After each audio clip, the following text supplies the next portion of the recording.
So I figured just kind of getting things started today, the first thing that I would be chatting about would be just talking about George Foreman, who just passed away. I've been a huge George Foreman fan for years and years and years. I was lucky enough to watch some of his fights when he made his comeback in the 90s.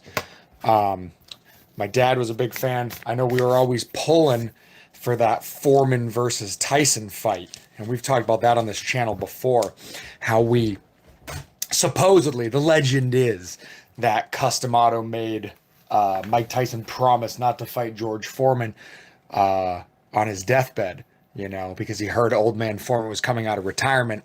And he'd been around boxing for a long time. He understood the truth of things.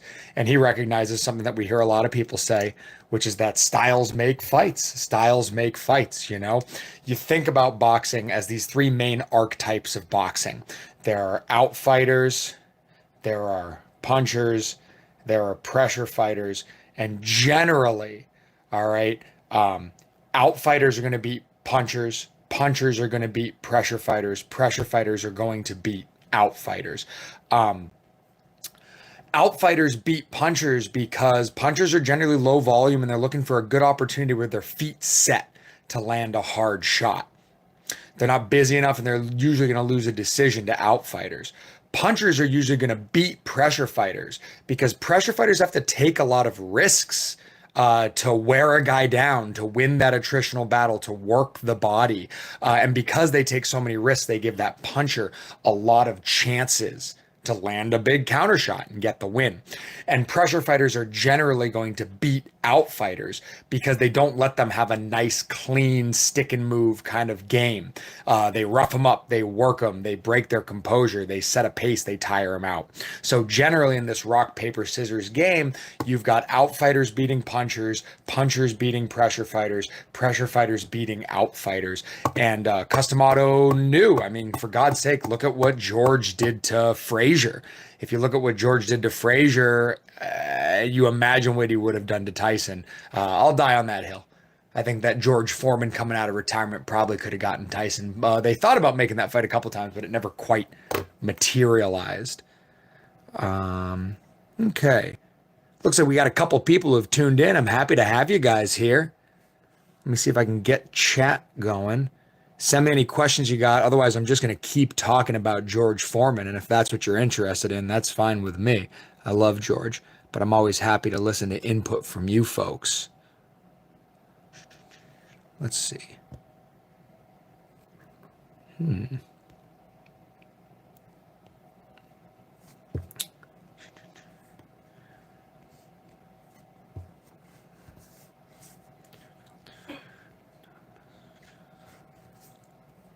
Here we go. Beautiful. All right. Let's keep this party going. So yeah, like I said, I've been really, really high on Foreman for the last couple of months, really since my hand surgery. You guys know, I know how to pressure fight really well. I know how to outfight passably. When I was much younger, I really used to think that I was a puncher, but that was before I met a couple real punchers at the pros camp in New York. And I was like, oh, no, I'm not one of you. But even though I'm not a puncher, I'm still planning on returning and trying to embody the role of a puncher at the amateur level so that I can at least learn and I can try to help folks who might have more of a proclivity to that than I do. So I've been watching a lot of George Foreman to try to help me with that. People talk a lot about George's, like, you hear a lot of sports pundits and boxing analysts talk about how like ugly George's punches were. They say, oh, he was really like raw. He was really clumsy is a word that I've heard the guys over at Gloves and Knuckles say before. And I don't necessarily think that that's true. I think that he really weaponizes this like stretch shortening reflex of the muscles. He understands how to whip a shot, how to drive into that shot. And I think, you can say that his punches are ugly, or you can say it's astonishing that he boxes so well that a punch with so much wind up and that has so much ground to cover can find its target. That's what always astonishes me. I really struggle. I feel like if I put anything on a punch, I throw my three like this, and that shot lands. I feel like if I throw my three like this, I get hit with two punches before it ever gets there. So I've always been so impressed by George Foreman's ability to land such a big shot, to know where a guy's going to be, to have that awareness in an exchange and in a pocket to be able to make that happen. I got a comment down here from Tony. Tony shows up on all of our videos. Shout out to Tony. Let's go. Always commenting. If you just missed it, I did say, I think that an old George Foreman probably beats Mike Tyson. Again, you look at what Foreman did to a lot of those other smaller guys.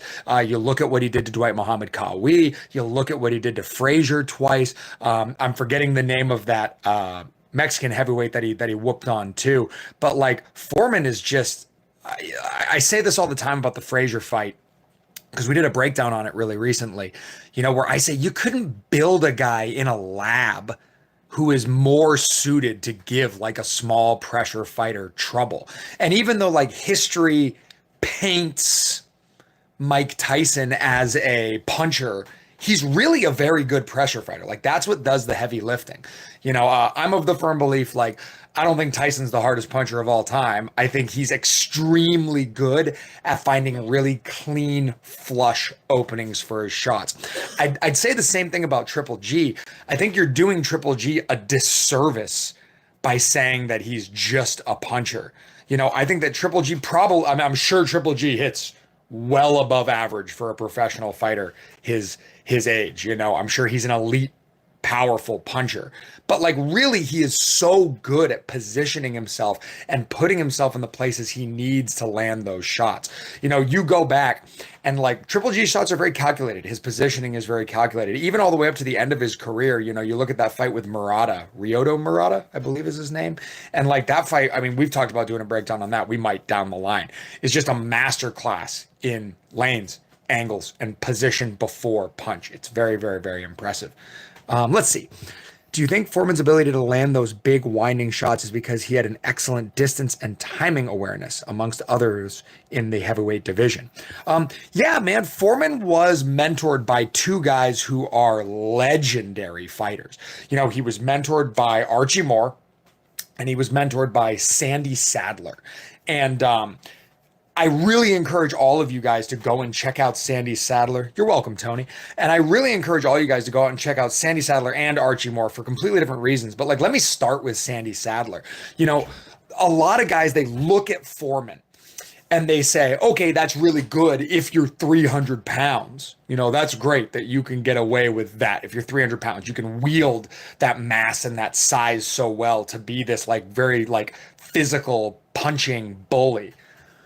Well, go back and look at Sandy Sadler. Sandy Sadler fought just like George, or I should say George fought just like Sandy because Sandy coached him. And Sandy Sadler's 122 pounds, and he fights just like George Foreman, and it works for him. It's a little bit quicker. The physics are obviously a little bit different, but like, he's very physical. He understands traffic. He uses that long guard and he uses tie-ups really, really, really well. He knows something that I talk about a lot that kickboxers are very good at. It's not just about out-positioning somebody. It's about off-positioning somebody. Yeah, you can take an open side angle, and that's good, but it takes time for you to get there. Or you can be physical with somebody, you can push and shove, and you can compromise their stance and their position so that they're out of position, they're vulnerable to shots. You get them bladed, or you get them square, or you get them over their heels, or you get their weight on one foot.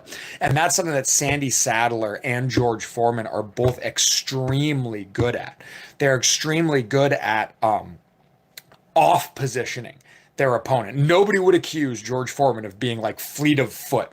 He's not moving around like Lomachenko or something like that. He's not out positioning somebody. He's constantly off positioning them. That's the idea. And Sandy Sadler does the same thing. Sandy Sadler is somebody that I study a lot because he's a very physical but very small puncher, which makes him really fun to check out because you really get to see, okay, what are the techniques and the skills that allow such a slight boxer to accomplish these tactics? take away all the physicality and the size of somebody like Big George, you know. Sandy Sadler is also fascinating because Sandy Sadler started his career as a southpaw, and now he switched to orthodox in the second half of his career, and he's an what's called an unnatural orthodox fighter. So that means a left-handed orthodox fighter, like a Miguel Cotto or an Oscar De La Hoya. There are lots of unnatural fighters out there that are lefties fighting out of orthodox, or they're righties fighting out of southpaw. So that term is unnatural for those who are curious. So because of that, Sandy Sadler had this really funny style where like he was reaching with his right hand.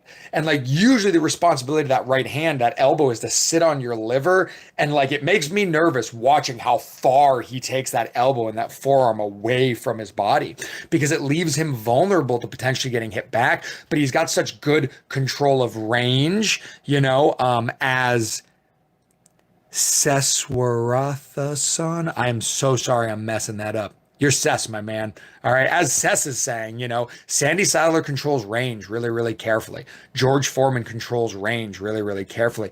You see, George is never just trying to get away from somebody, and he's never just trying to get to somebody. Especially, you watch his fight with Kawi. He's really carefully, he's playing the role of a puncher. He's trying to hold that person right in the middle distance where he has maximum room to accelerate and brace for that shot. He can structure it as well as it could be structured. It's very, very, very impressive. Let's see what else we got here. Tony, how are kickboxers good at off positioning, and how can that be used in boxing? Yeah, this is a great question. So the thing that I always tell people when I'm teaching boxing to my kickboxers, because I work in an MMA gym, is I say in boxing, if you want to get somebody square, let's assume we're in a closed exchange, two right-handed fighters in a closed exchange, orthodox to orthodox. If you want to get your opponent square, you need to take your closed side angle so that their feet are open to you and you can attack them and knock them over their heels, okay? In kickboxing, if you want to get somebody square, you just use your lead leg and kick out their lead leg to their left, your right, and all of a sudden they're standing in front of you square. I was blessed enough that when I was younger and more durable, I had 2 Muay Thai fights and I had 4 MMA fights right in the middle of my boxing career.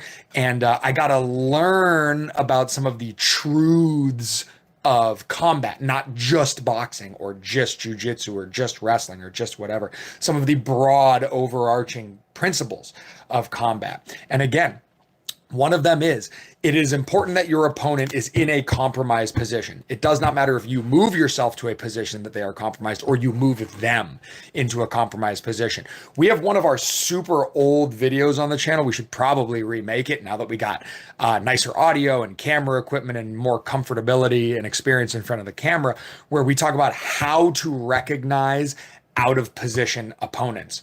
And we talk about all the things about breaking posture, about not being balanced, about being too bladed or too square, about losing line of sight, about severing that alignment between your hips and your shoulders. All of those things are things that you can recognize to let you know, to give you the green light that it's time to attack your opponent.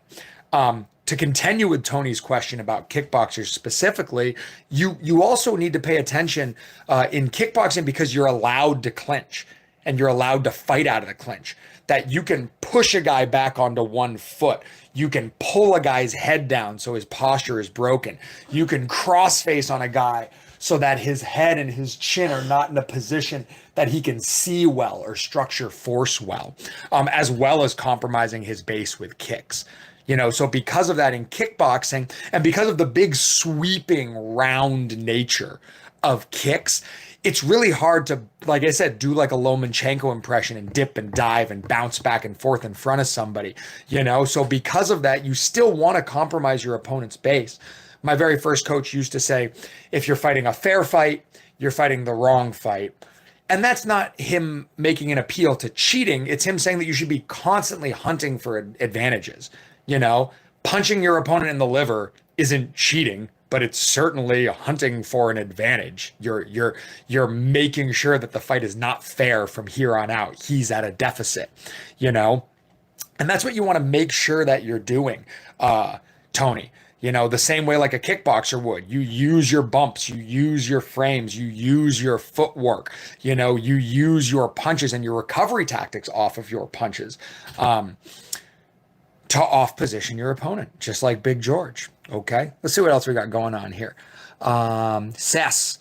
Following up on Tony's question and your response, was Foreman's framing technique, you did a breakdown on it, a way to off position the opponent? Yeah, absolutely. That's exactly what it is. And it's also a way to recover from missed punches, especially when you got a guy like Frazier. I'm getting excited. We're going to stand up. No, we'll see. All right. Especially when you got a guy like Frazier, who's like a classic, like bobber and weaver kind of fighter. It's hard to get a beat on him. You got to know in boxing, what goes down must come up. So, if I throw a hook or if I throw a jab or if I throw any punch and Frazier slips it, he's going to come back up with offense. If he rolls it, he's going to come back up with offense. So when I throw a punch and I hit nothing but air past his ear or past his shoulder or over his head, I don't want to sit there and wait for him to pop back up and clobber me. He loads those legs and he springs into a shot. No, no, no. When I throw, I want to leave that hand out there. I want to frame. I want to push him out of position so that he can't spring up. He doesn't have a base to lever against. And you see that over and over again in the first and second fight with Foreman and Frazier. You even see Ali do it a lot in his third fight with Frazier. He obviously learned from Foreman's experience, Yeah, that's a recovery tactic. You got to be careful. Every time I teach this to young guys in my gym, a week later, they seem to get it in their heads that they're like trying to build an entire game around like pushing and shoving and framing. And like you really can't do that, kind of like with the clinch. Like you take a clinch when you get a clinch. It's a crime of opportunity. It's the same thing with your framing, You don't want to go out there like reaching for a guy. Like famously, Muhammad Ali mocked George Foreman by saying that he looked like a mummy. You don't want to go out there looking like a mummy. I don't think George Foreman looks like a mummy, but I think Ali really knows how to, pound for pound, best shit talker ever, really knows how to get under a guy's skin. So you don't want to go out there reaching. But, if you go out there to parry and the guy gives you his hand, then you can tie up from there. If you throw a body shot and the guy blocks it, you can reach for an underhook from there. If you throw a cross and the guy slips it, you can frame off of his neck from there. Like I said, these are crimes of opportunity. That's what you need to recognize that moment and not let it pass you by so that that person can't counter you.